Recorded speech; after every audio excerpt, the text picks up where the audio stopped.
Vous savez, il se passe quelque chose de fascinant dans le monde de l'IA en ce moment. En septembre 2025, Anthropic a levé 13 milliards de dollars avec une valorisation totale de 183 milliards. OpenAI vaut maintenant 300 milliards, des chiffres qui donnent le vertige. Sauf qu'il y a un petit détail qu'on oublie souvent de mentionner. Ces entreprises perdent plus de 5 milliards de dollars par an. Bonjour à tous, aujourd'hui je vais vous expliquer comment et pourquoi ces géants de l'IA ont peut-être misé sur le mauvais cheval. Au passage, si ce format vous aide, pensez à vous abonner et à vous inscrire à la newsletter, je vous y envoie un résumé clair de l'actu de lundi à vendredi. Et pour les analyses en temps réel, rejoignez-moi sur x.com. L'intelligence artificielle générale, l'AGI, c'est le saint graal de la tech. Une IA capable de faire tout ce qu'un humain peut faire intellectuellement. Alors forcément, les experts se bousculent tous pour prédire quand est-ce qu'elle arrivera.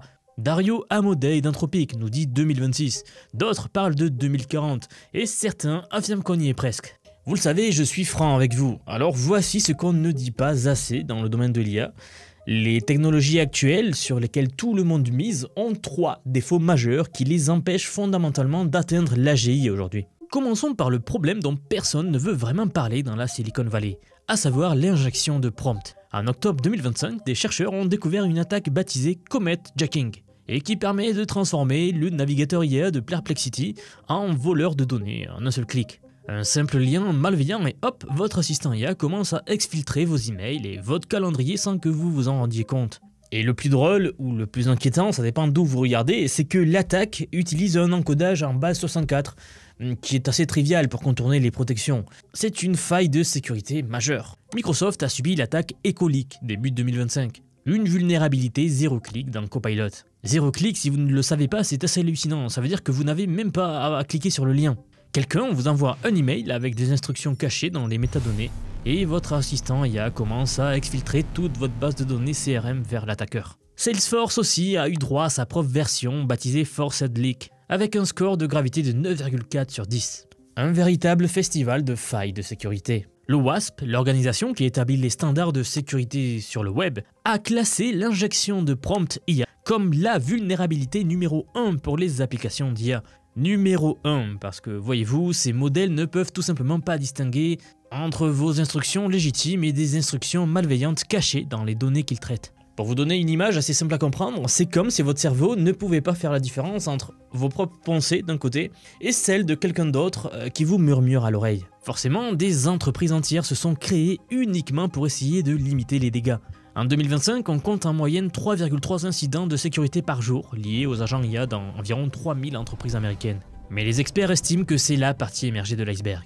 Et là, on va être clair. Un marché de plusieurs milliards de dollars s'est développé rien que pour vérifier que l'IA ne raconte pas n'importe quoi. Pensez-y une seconde. On dépense des milliards pour construire ces systèmes et des milliards supplémentaires pour vérifier qu'ils ne nous trahissent pas.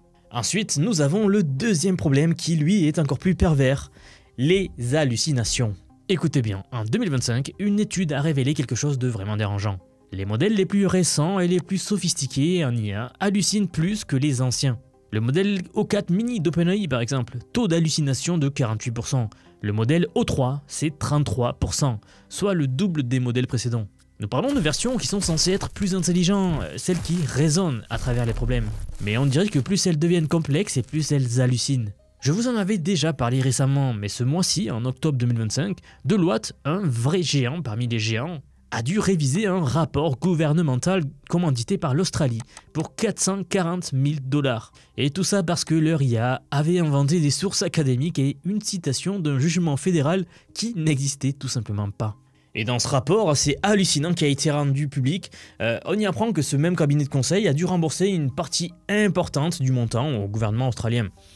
Bon, en même temps, si vous voulez mon avis, ils l'ont un peu cherché. Quand vous avez une commande de 400 000 $, vous relisez le texte plusieurs fois quand même et vous cherchez à vérifier les sources, non? Bref, dans le domaine médical aussi, MedGemini a halluciné l'existence d'une partie du cerveau. Et un expert estime que jusqu'à 10% de la littérature scientifique actuelle pourrait être contaminée par des fabrications d'IA. Pour couronner le tout, les avocats américains continuent de se faire sanctionner. En mai 2025, plus de 30 décisions judiciaires ont révélé l'utilisation de preuves générées par IA concernant des hallucinations. Oui, les magistrats, les avocats, les juges, tout le monde utilise l'IA et ça commence à se voir. Et si vous voulez mon avis, ça se voit qu'ils ne savent pas utiliser l'IA tout simplement. Les amendes vont jusqu'à 31 000 $, avec un record californien récemment, le mois dernier, de 10 000 $. Le PDG de Vectora, une start-up spécialisée dans l'IA, l'a dit clairement dans une interview récente. Il dit que malgré tous nos efforts, les hallucinations ne disparaîtront jamais. Alors pourquoi est-ce que ce deuxième problème, les hallucinations, arrive-t-il comme ça? Tout simplement parce que ces modèles ne cherchent pas la vérité. Ils cherchent la réponse la plus probable statistiquement. Bon, et c'est fondamentalement différent. Un humain sait exactement quand il ne sait pas. Ces systèmes, ils préfèrent inventer une réponse plausible plutôt que d'admettre leur ignorance. Et plus on les pousse à raisonner de manière complexe, plus ils ont d'opportunités de dérailler à chaque étape du raisonnement. Alors certes, de très nombreuses études essayent de résoudre ce problème-là, et le domaine avance d'ailleurs, mais c'est pas encore résolu. Et celui qui trouvera sera millionnaire, donc c'est peut-être votre chance. Ensuite vient le troisième problème, qui est peut-être le plus compliqué à résoudre aujourd'hui, l'incapacité à généraliser. Une étude d'Apple, publiée en 2025, a montré que les modèles de raisonnement les plus avancés subissent ce qu'ils appellent, je cite, un effondrement complet de la précision, face à des tâches vraiment complexes. Selon eux, c'est pas une baisse de performance, c'est un effondrement complet. Les modèles standards les surpassant même sur des problèmes simples. C'est comme si plus dur est le problème, moins ils essaient. C'est ce qu'Apple a nommé le modèle collapse. Alors, une petite remarque importante, cette étude nous vient des labos d'Apple, qui eux n'ont absolument rien fait dans l'IA et ont complètement raté le virage. Donc forcément, ils sont assez anti-IA, mais ça vaut quand même le coup de regarder ce qu'ils nous disent et d'analyser ça. Quand vous entraînez une IA sur des données générées par d'autres IA, quelque chose de terrifiant se produit. Les détails rares commencent à disparaître, les sorties deviennent un peu répétitives et fades, et les modèles oublient progressivement ce qu'ils avaient appris. D'ailleurs, encore une autre étude publiée dans Nature en mars 2025 l'a confirmé. L'utilisation indiscriminée de contenu généré par IA dans l'entraînement cause des défauts irréversibles. Et là on s'arrête 30 secondes, c'est un cercle vicieux. Internet se remplit de contenu généré par IA. Ce contenu est ensuite utilisé pour entraîner des nouvelles IA, qui à leur tour produisent du contenu encore plus générique, qui sert encore une fois à entraîner la génération suivante, et ainsi de suite, jusqu'à ce que nous nous retrouvions avec des modèles qui ont perdu toute leur diversité et la créativité. Des chercheurs de Google DeepMind ont même dû publier une correction d'erreur dans une étude qu'ils ont corrigée en mars 2025, alors que l'étude originale datait de 2024, reconnaissant donc l'ampleur du problème. Pendant ce temps, les valorisations continuent de grimper. Anthropic vise 26 milliards de dollars de revenus d'ici fin 2026. OpenAI projette même 12,7 milliards pour 2025. Bon, une petite remarque, ces entreprises utilisent ce que l'on appelle le revenu récurrent annualisé. Ils prennent en gros leur meilleur mois et le multiplient par 12. Vous savez, en juillet 2025, OpenAI a déclaré 12 milliards de dollars en bénéfices, ce qui signifie qu'ils ont fait environ 1 milliard en juillet. Mais rien ne garantit que les autres mois, ils atteignent ce niveau. C'est comme si vous gagniez 5 000 € en décembre grâce aux primes de Noël, etc. et que vous alliez voir votre banquier en lui disant que vous gagnez 60 000 € par an. Mais bon, les investisseurs ne semblent pas trop s'en soucier. 10 startups d'IA qui perdent toutes de l'argent ont atteint une valorisation combinée d'1 trillion de dollars en 2025. Et je parle de l'unité anglaise, chez nous ça ferait 1000 milliards de dollars. Qui est fou, nous on a du mal à trouver 40 milliards en France alors... Bref, tout ça pour des entreprises qui n'ont jamais été rentables. Alors de son côté, le PDG de General Catalyst, qui lui a levé 8 milliards de dollars rien que l'année dernière, avertit que c'est peut-être une bulle. Mais toujours selon lui, les bulles sont bonnes parce qu'elles rassemblent les investissements et les talents autour de tendances émergentes. Peut-être, ou peut-être pas. Alors perso, je ne sais pas si c'est une bulle ou pas, mais j'aurais tendance à dire que non, car la valeur créée par l'IA est massive. Je le vois au quotidien, ça multiplie les retours sur investissement massivement. Sans parler du fait que j'ai récemment commenté, vous savez, j'ai fait une vidéo sur les méga projets qui sont en cours pour construire des clusters en orbite autour de la Terre pour faire du calcul d'IA. Oui, les plus gros industriels américains travaillent en ce moment pour créer des centres de calcul qui vont orbiter autour de la Terre, absorber l'énergie du soleil directement et ainsi entraîner des IA. Quand on est à ce niveau, je vois mal comment la bulle pourrait éclater. On parle littéralement de construire des stations orbitales en masse qui vont faire des calculs d'IA. Bref, dans tous les cas, 3 ans après le lancement de ChatGPT, OpenAI génère aujourd'hui 13 milliards de dollars de revenus annuels. C'est impressionnant pour seulement 3 ans, mais la concurrence avec Meta et Google rend le chemin vers la rentabilité encore plus long.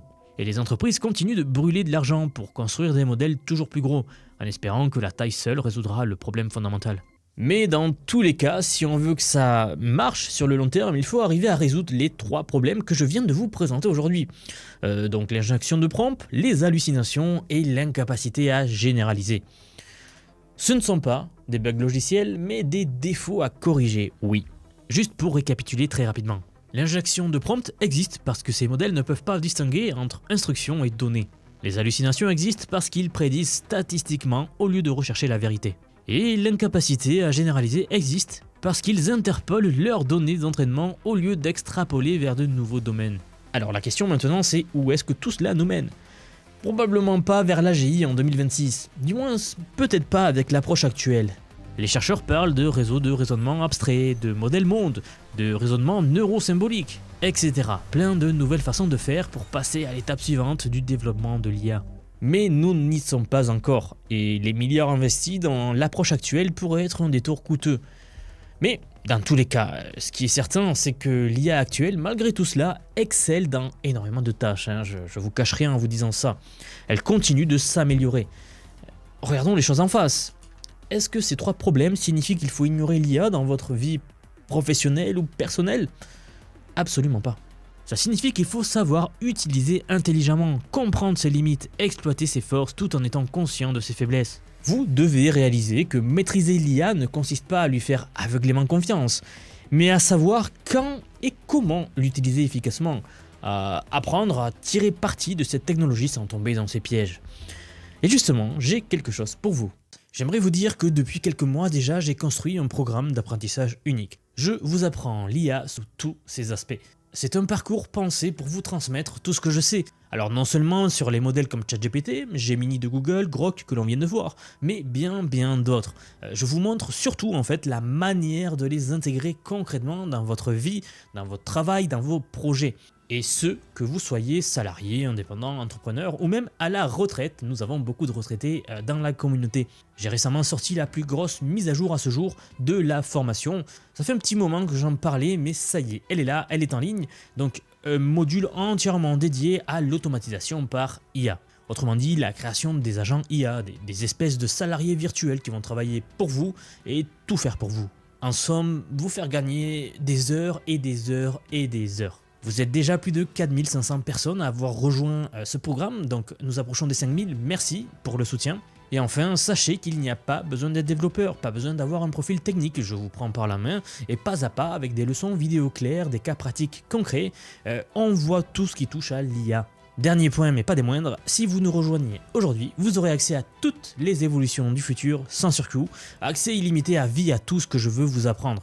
Donc aujourd'hui c'est un paiement unique, ce n'est pas un paiement mensuel, c'est juste un paiement unique et vous aurez accès à vie à toutes les mises à jour que je vais faire en permanence et que je fais en ce moment même. Si cela vous intéresse, vous avez les liens en dessous de la vidéo, donc soit en description, soit en commentaire épinglé pour nous rejoindre. Dans tous les cas, moi je serai très heureux de vous accueillir dans le programme. Si vous êtes encore là, merci d'avoir regardé jusqu'au bout et je vous dis à très vite pour la prochaine vidéo.